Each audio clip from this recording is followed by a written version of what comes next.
안녕하십니까. 네, 저는 부천고등학교 교장 김영찬입니다. 부천고 10회 졸업생입니다. 예, 안녕하세요. 저는 부천교육희망연대 대표를 맡고 있는 윤주영이라고 하고요. 부천고 14회 졸업생입니다. 안녕하세요. 저는 부천교육희망연대 사무국장 박근양입니다. 부천고 15회 졸업생입니다. 안녕하십니까. 부천교육희망연대 대외협력국장을 맡고 있는 이진기라고 합니다. 저는 부천고 15회 졸업생입니다. 사실 오늘은 이 부천의 교육 현실과 또 이 부천고의 과학고 전환에 대해서 우리가 간단하게 좀 대담을 나눠보려고 이 자리에 모였습니다.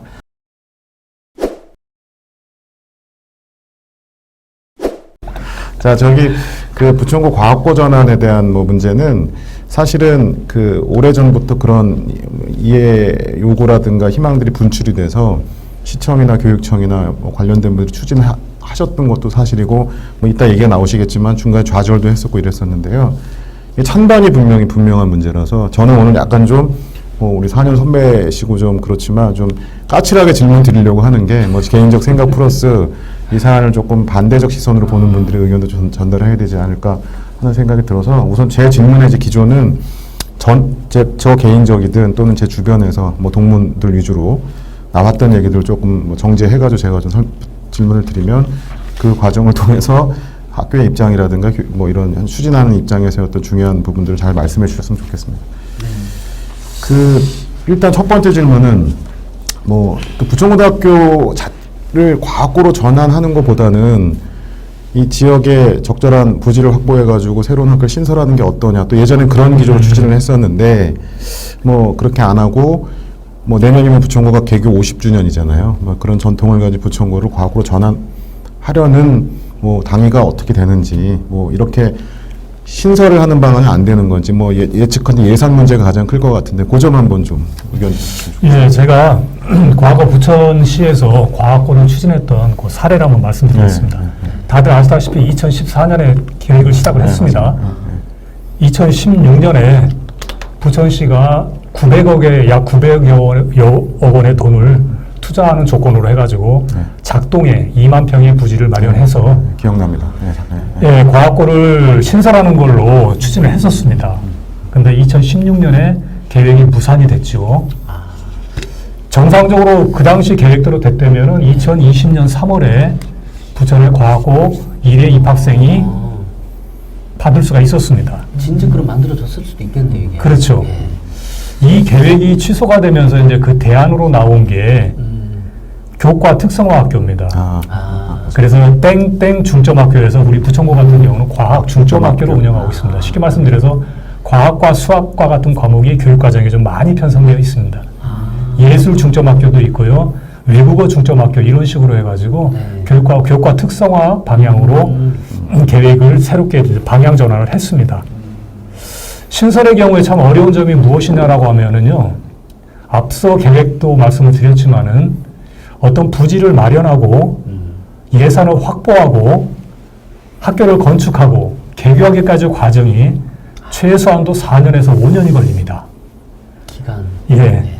그 다음에 예산도 2016년에 900억이었다 그러면 지금의 화폐 가치로 따진다면 여러 가지 물가 상승 이런 것들을 감안한다면 제가 대충 계산해도 1,500억 이상의 돈이 들 거라고 생각을 합니다.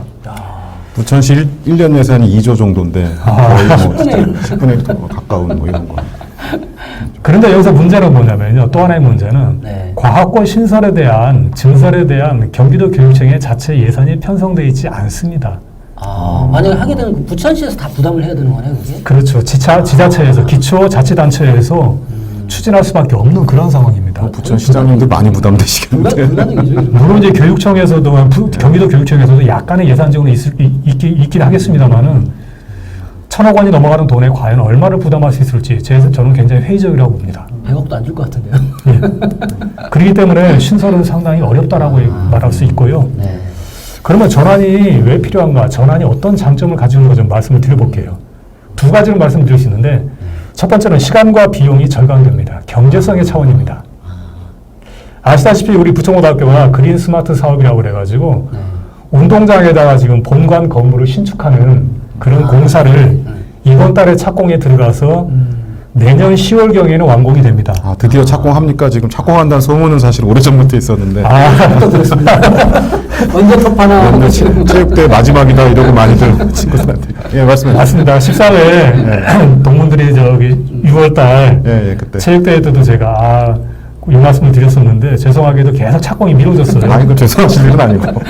그래서 12월 달에 이제 최종적으로 시공업체가 선정이 됐고요. 시공업체가 이제 건축 관련해서 안전성 검사를 해야 된답니다. 근데 그 기간이 좀 걸려서 이번 달 안에는 토파기 착공에 들어갈 것 같습니다.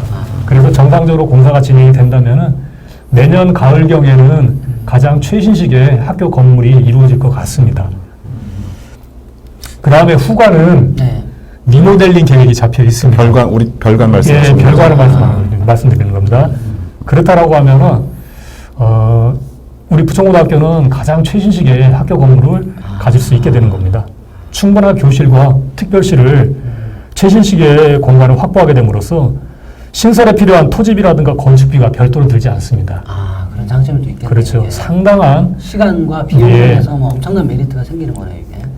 여기 이제 하나가 이제 관건이라면은 기숙사에 필요한 과학고에 필요한 기숙사가 이제 신축이 돼야 되는데 그 문제는 지금 저희가 6월 달부터 부천시청과 상당 정도 합의를 어느 정도 논의를 해가지고요. 관련 소요 예산이라든가 그다음에 부지 이런 문제에 대해서 심도 있는 논의를 지금 하고 있고요. 상당 부분 진척이 되어 있습니다. 그럼 궁금한데 그 공간은 기숙사를 만약에 지면 어디에다 지는 거예요? 현재는 지금 대안은 세 가지예요. 네. 첫 번째는 우리 교문 들어가면은 주차장이죠, 바로. 예. 네. 그 주차장 터가 이제 하나의 안이고, 그 다음에 이제 후관을 리모델링 계획이 잡혀 있는 그 후관을 예. 기숙사로 바꾸는 방법. 아예 그냥 거기 통째. 예. 그 방법이 있고, 또 하나의 방법은 이제 우리 그 운동장 한 귀퉁이에 야구 실내 연습장 있죠? 예. 그쪽에 터를 활용하는 방법이 이렇게 세 가지 안을 지금 생각하고 있는데요. 또 하나의 방법이 지금 있습니다. 근데 이 방법은 제가 말씀을 지금은 안 드리겠고요. 여러분들이 들으시면 상당히 놀랄 만한 방법도 있습니다. 히든 카드가 또 있으시구나. 네, 그래서 근데 저 갑자기 궁금한 게 예. 그 그린 스마트 사업이라는 거, 그린 스마트 교실이라는 거, 그게 뭘까? 궁금한 게 좀 있어요. 그린 스마트 사업은 쉽게 말씀드려서 학교 건축물의 재건축 연한은 40년이 기준입니다. 근데 우리 부천고등학교 본관 건물은 40년이 넘었기 때문에 재건축 대상입니다. 그래서 쉽게 말씀드리면은 학교 건물의 재건축 사업이다 이렇게 생각하시면 됩니다. 후관은 왜 리모델링을 하느냐면은 우리가 알다시피 후관은 층별로 이게 연차가 다릅니다. 네, 맞아요. 그래서 1년인가 2년인가가 부족해가지고 40년에서 요만큼이 부족해가지고 리모델링으로 지금 방향이 잡혀 있습니다. 아쉽다. 그 다음에 전환의 장점을 또 두 번째로 말씀드리면은 우리 부천시의 인구 감소뿐만이 아니라 학생 수의 급격한 감소로 인해서 23개 일반계 고등학교가 정상적인 학생 모집을 할 수 없는 상황이 지금 도래했다라는 겁니다. 가장 심각한 문제일 것 같아요. 그건 맞아. 조금 궁금하네. 그러네요. 좀 더 좀 구체적으로 데이터를 한번 말씀드릴게요. 제가 지금 중학교 1학년 부천시내 관내 33개 중학교에 학생 수를 한번 조사를 해봤습니다. 네. 학급 수도 한번 조사를 해봤어요. 그랬더니 현재 중학교 1학년 기준으로 해가지고 학급 수가 5학급 이하인 학교가 몇 개나 될까요? 대부분이 그런가요? 한 15개쯤 되잖아요. 50% 이상? 그 정도까지는 아닌데요. 5학급 이하의 학교가 지금 9개입니다. 거의 10개가 가야 되는 퍼센테이지로 약 27%를 차지하고 있습니다. 심각하네. 좀 전에 말씀드린 대로 300명이 넘어가는 어쩌면 정상적인 대도시 학교라고 하는 학교들이 5개예요. 관내 중학교의 평균적인 학급 수를 한번 제가 계산해 봤더니 7학급이 안 됩니다. 6.9학급이 나옵니다. 지금 중학교가 33개인데요. 고등학교가 28개라면 거의 뭐 중고의 비율이 1대1이죠. 네. 이렇게 감안한다면 일반계 고등학교는 어쩌면은 10학급은 유지가 어렵고 이미 어렵습니다. 저희도 지금 부천고등학교도 매년 신입생 학급 편성해서 학급을 늘리는 게 아니라 학급을 줄이는 쪽으로 계속적으로 지금 정책이 추진되고 있습니다. 올해 같은 경우는 8학급까지 8학급. 예, 얘기가 되고 있고요. 내후년 된다고 해서 9학급, 10학급으로 될 가능성은 거의 없습니다. 한 10년 뭐 이렇게 내다 보면 더 심각한 상황이 초래되겠네요. 학급이 또 문제가 그러니까. 아니고 학급 속의 학생 수조차도 지금은 예. 좋은 말씀 해주셨는데 네. 지금은 이제 10학급을 유지하는 방법이 저희가 이제 과거에 학교 다닐 때는 50명, 60명이 60명이었잖아요. 넘었죠. 60명. 지금은 지금 25명을 기준 정도로 하고 있습니다. 근데 그게 더 줄어들 거 아니에요, 그렇게 되면. 그렇죠. 네. 학급 수를 유지하기 위해서는 학급당 학생 수를 더 줄여야 되는 거죠. 그런데 이제 교육청의 생각은 좀 다르죠. 도교육청에서는 당장 이 학급 수는 예산과 밀접한 관계가 되거든요. 교사나 뭐 이렇게 예. 관련돼가지고. 그렇겠다. 제가 모 중학교 같은 경우는 지금 1학년이 2학급입니다. 시골 학교인데요, 이거는. 시골 학교죠. 분교라고 말해도 무방할 정도입니다. 부천이 아니고 어디 저기 뭐 진짜 뭐 먼 시골 그런 깡촌 같은 그런 느낌이 확 와닿는데 이 현실이 지금 예, 부천 현실입니다. 시내에서 지금 이렇게 현실이에요. 되는데 너무나 놀라운데 지금. 예, 2학급에 53명 지금 재학하고 있습니다.